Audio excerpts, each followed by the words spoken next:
Okay, just starting on the belly section here. Let's kind of review what I got done before I call it a day.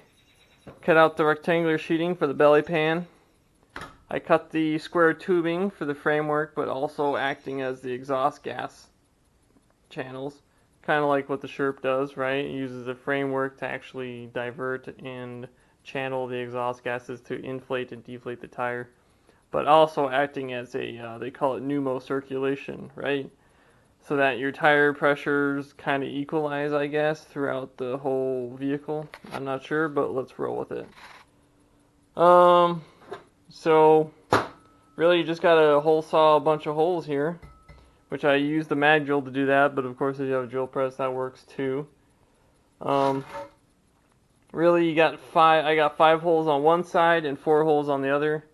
So really, all you need to do, you really don't need to have 2 per, but I just did it just to get enough volume through the tubing. So I got 2 holes there, and then 2 holes on this side over here. So that way, once I weld this all together, make it airtight, good to go. And then of course, I got a hole here that will go to each wheel. And with this, I guess I found this on Fleabay. I think it's like a turbo boot or something.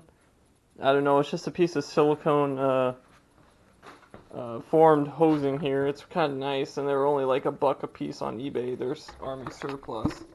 Yeah, you can kind of see the coil spring in there to kind of support it, give a nice stiff structure. But anyways, these will act as my coupling elbows that will go to the wheel end, which you'll see in later. But yeah. Pretty simple deal. It's just a case of welding it up, making it airtight. So, and then the extra hole here, if you're kind of curious what that does. So you got your wheel end tube here. This is actually for the inlet, the main inlet for the exhaust. So that's what that's for. Of course, you can place it wherever the hell you want. I just placed it here because I have a feeling that's where it's going to go. So we'll see how it goes. A little bit of a status update here on my belly pan. So what I got is I got the skeleton all done. So I got the holes drilled, right? You kind of see in there. All welded up. And then I stitched it onto the belly pan. One issue I'm having is because I designed it once again to kind of be flush up against this frame.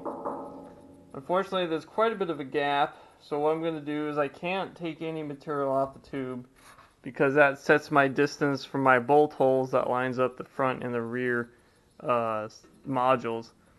So what I'll have to do is I'll have to come in later once I do the full weld, and I'll have to come in and kind of patch it over because there's no way I can fill that with such thin material. So yeah, and then another thing I'm going to do probably in the future is make these mounting plates a little bit thicker so they don't flex as much, especially during the preset phase. So yep, got that going. What I'll probably do too is I'll probably have to build a jig eventually that kind of sets these, because using the chain case isn't really efficient from a time standpoint. But yeah, I'll get this thing lined up and welded, and then I'll repeat on the other side.